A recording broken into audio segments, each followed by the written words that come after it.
Last time on WildChild, we finally made it to the end of Canada, to Yarmouth, Nova Scotia. Now we're ready for the big jump across to Maine, USA. So there you go, we're leaving Yarmouth. So basically this is where we were. You see the big ship, that's the ferry. The season is finished. That ferry goes from Canada to US to bring tourists during the season. And it's so humid. So anyway, we're leaving today to go in the Gulf of Maine, crossing the Gulf of Maine. And so we're going to the US maritime shore for the last time. After that it will be Maine. Hopefully the fog will lift very soon. It's supposed to be a sunny day. We need it. Everything is soaking wet, humid. On WildChild, we've been soaking wet for over a month. Everything we own is soaking wet, dripping with water, moisture dripping down the walls, and mold starting. So we're 7 miles inland. So it will take an hour and a half before we get out and start progressing in our journey to the Gulf of Maine. And it's time to reveal to you the captain's top secret plans. It's time for these Canadians to invade America. So from Yarmouth, if we were to go in a straight line straight across the Gulf of Maine, it's only about 90 miles. We had heard that Bar Harbor, Maine was an official port of entry and Winter Harbor was just outside of that, so we thought we'd shoot for there. So this would be a journey of approximately 110 nautical miles. You might be asking yourself, Captain, why are you making that curved journey across the Gulf of Maine? Why not go in a straight line? Well, we're crossing the mouth of the Bay of Fundy, and the Bay of Fundy has 40-foot tides. Yes, 40-foot tides. That makes the current running up and down the Gulf of Maine plus or minus 6 knots. That's a pretty strong current to fight against. We were warned by local sailors that wind against current could make things very nasty in the Gulf of Maine. This can be a very dangerous crossing. So the wind forecasts, which always lie, predicted that the wind would be 10 to 15 knots coming from the west for the first day of sailing. That would prevent us from heading due west where we wanted to go. Also, when we first leave, the current, because of the tides in the Bay of Fundy, will actually be sucking us into the Bay of Fundy. So I figured let's use this to our advantage. If we head north, we'll be able to keep the winds on the beam and the current in our favor. And also, because I'm the cautious captain, I have a plan B. If we get out there and things go wrong, we could always pull into Westport and wait it out. If things are good and I decide to continue going, we're going to begin trying to curve around to the west, and as the current goes slack, we'll be able to sail tighter to the wind. The weather guessers predict that sometime around the evening, the wind will start to clock around from the northwest and pick up in strength 15 to 20 knots. Then we're in a good position to make a tack and begin curving more towards the west. Plan C, if the sun sets and the weather's worse than predicted or the waves are pounding the living crap out of us, Plan C, we can eject and go to Grand Manan Island, still part of Canada. If we don't eject at Grand Manan Island and we decide to keep going, overnight for the night sail, the winds are going to pick up to 25 to 30 knots from the north and it's going to get sporty out there. But during the night, the currents from the Bay of Fundy will switch to be in our favor, and because we're further from the mouth, it'll be a smaller current but pushing us from behind. So we'll have wind and current in the same direction, which is better than having them fighting each other. So the interview with Skipper this morning. So I did the tour of the bay and the landscape we're leaving. And I said that today our objective is to cross the Gulf of Maine.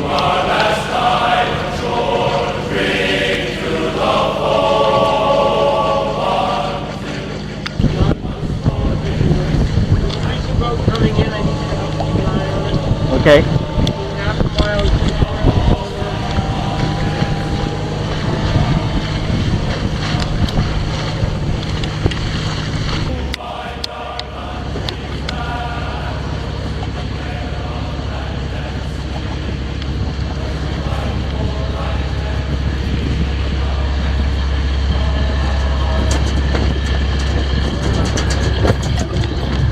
sun wants to come out. Oh yeah, that will be lovely. I hope the wind and the sun will dry everything on the boat, because everything is soaking wet and humid.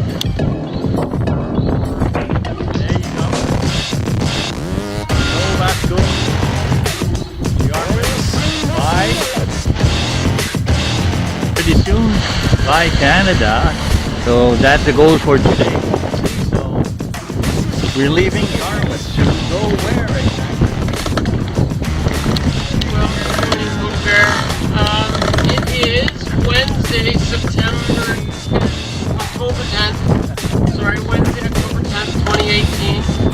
We're leaving Yarmouth, Nova Scotia to make our big jump crossing across the Gulf of Maine. 100 nautical miles, or about 185 kilometers-ish across.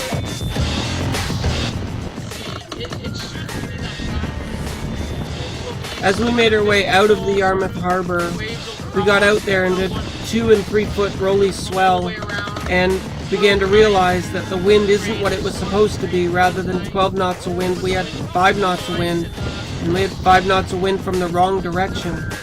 Believe it or not, we actually had to turn the motor on to make it out around the corner.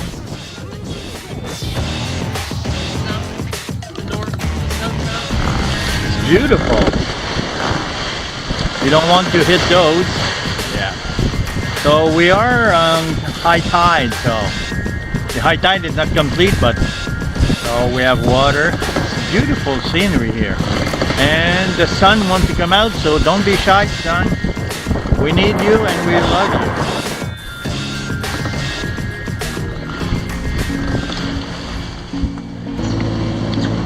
Well, we just started the engine because the wind's supposed to be at 12 knots, and the wind is 5 knots, and the wave are stopping us.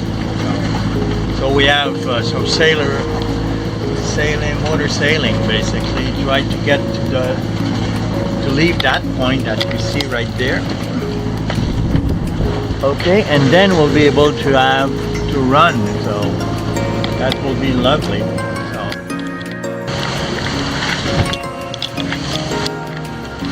Within the first hour, the weather forecast is wrong already. This is not a great start. This is actually kind of choppy. It's not bad and it's not dangerous. It's just choppy.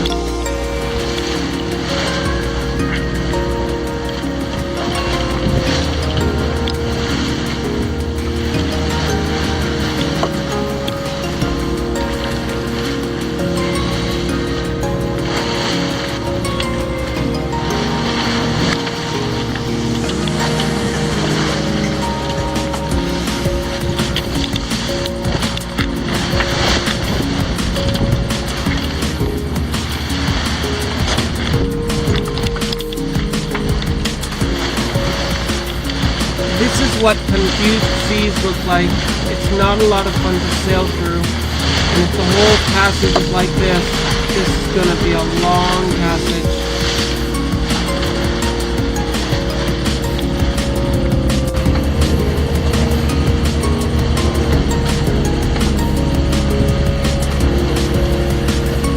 Eventually the winds do pick up, and the WildChild heels over, picks up, and just goes.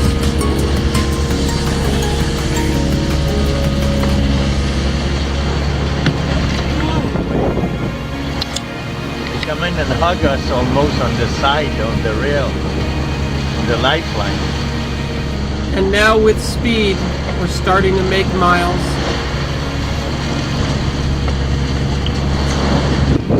The wave are at 6, get some at 8 feet.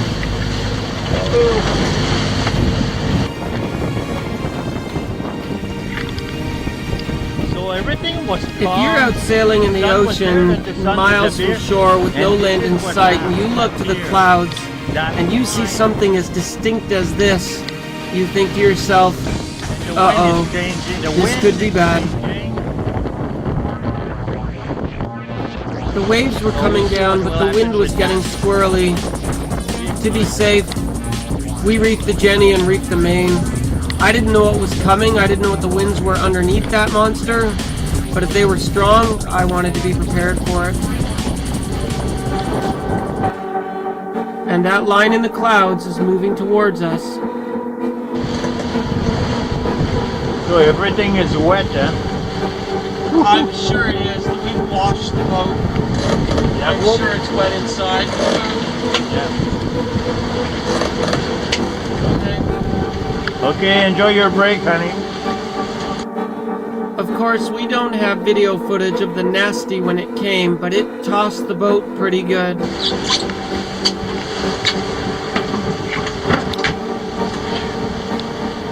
Well, on the backside of the nasty, at least the winds were closer to what the weather guessers had predicted. It was around 15 knots, but rather than being from the northwest, it was actually coming out of the northeast. We were past Westport Island, so we were past emergency exit plan B, so we decided to push on across the Gulf of Maine.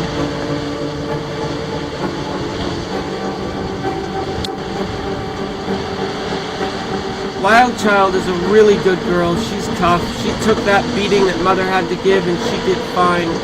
But I was down below trying to have my break, and it wasn't a lot of fun for me getting tossed around inside the boat.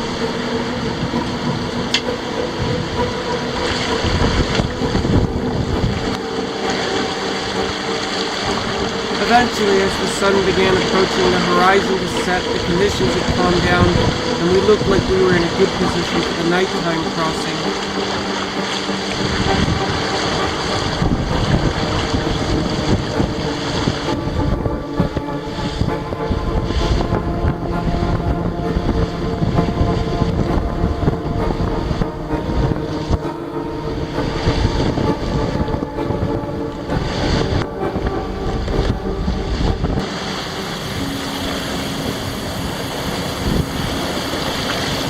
The top of that wave that you just saw go by is above the lifelines, which is 6 feet above the water. They give you some perspective. Although the waves don't look like much, they are coming over the rails. The sun is about to set on an overcast and moonless night. It's going to get really dark for this crossing over to Maine. I hope we don't run into any rocks or lobster pots.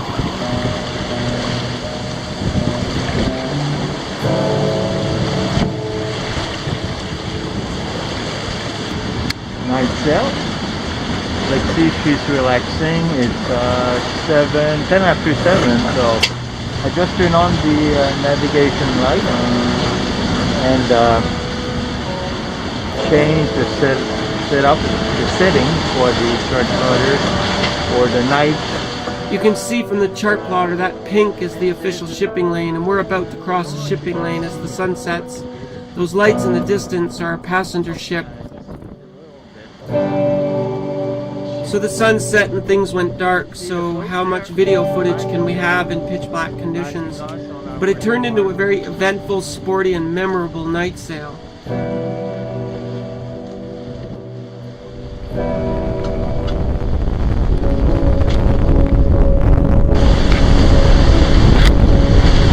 As the wind picked up, WildChild was just going faster and faster. It was around 1 a.m. when we got within 10 miles of the coast of Maine and turned south to run along the coast. We were about 10 miles offshore. The wind was just howling, building, 20 knots, 25 knots, 30 knots. We were running blind in pitch black conditions. It was around 3 a.m. I was down below resting when I heard a bump, bump, bump, bump along the hull. Came up to see what was going on. The boat was laying on its side, port side rail, definitely below water. I was laying in the passage bed with my back to the lee cloth, and it got bumped so hard by the waves that the lee cloth rope actually broke the walls of the boat where it was supported. I struggled to make my way up the companionway steps, fully dressed in my gear. I stick my head up, and I see Michelle. He's sitting calmly at the helm. The boat is heeled at a 45-degree angle, 30 knots of wind and full sails running from behind. We're doing like 9 and 10 knots. We are flying like a bat out of hell. And Michelle's calm as can be, just watching the boat. The port side rail was clearly underwater. The bumpers sitting on the side deck were floating. Waves are roaring up the back of the boat and washing along the side of the rail almost into the cockpit. And Michelle's sitting there calm as can be. I asked Michelle, hey, report the helm. He says, oh, 30 over 10 or 11. A wave washes into the cockpit and I look at him and say, do you think maybe we should reef a little bit? He says, oh, yeah, maybe. I will never forget that moment. WildChild was so overpowered and going so fast we had to slow her down. We were sailing 10 miles off the American shore, and that bump, bump, bump that I had heard earlier was the buoy from a lobster pot bouncing off the side of the hull. We were running with 8-foot waves from behind, 30 knots of wind from behind, full sails going 10 knots, lobster pots in the water, pitch black, totally dark. This isn't safe anymore. Where's that pause button? Pause, pause, pause! We completely furl away the Jenny, but I can't risk sending anybody on deck to reef the main. I get to the helm, study the chart plotter, overlay the radar data to make sure we really are where we think we are, and in the dark, I bring WildChild to a beam reach and begin curving her around to make it behind the shelter of Winter Harbor. In the total darkness and in the rain, we pull into the shelter of a little cove, and in complete darkness, we drop the anchor around 4:30 in the morning. We were exhausted and that was pretty intense, but we made it safely. Score one for the good guys. We made it. We're safe. We're at anchor. We're in America now. The invasion is complete. But we're exhausted. It's time to go to bed.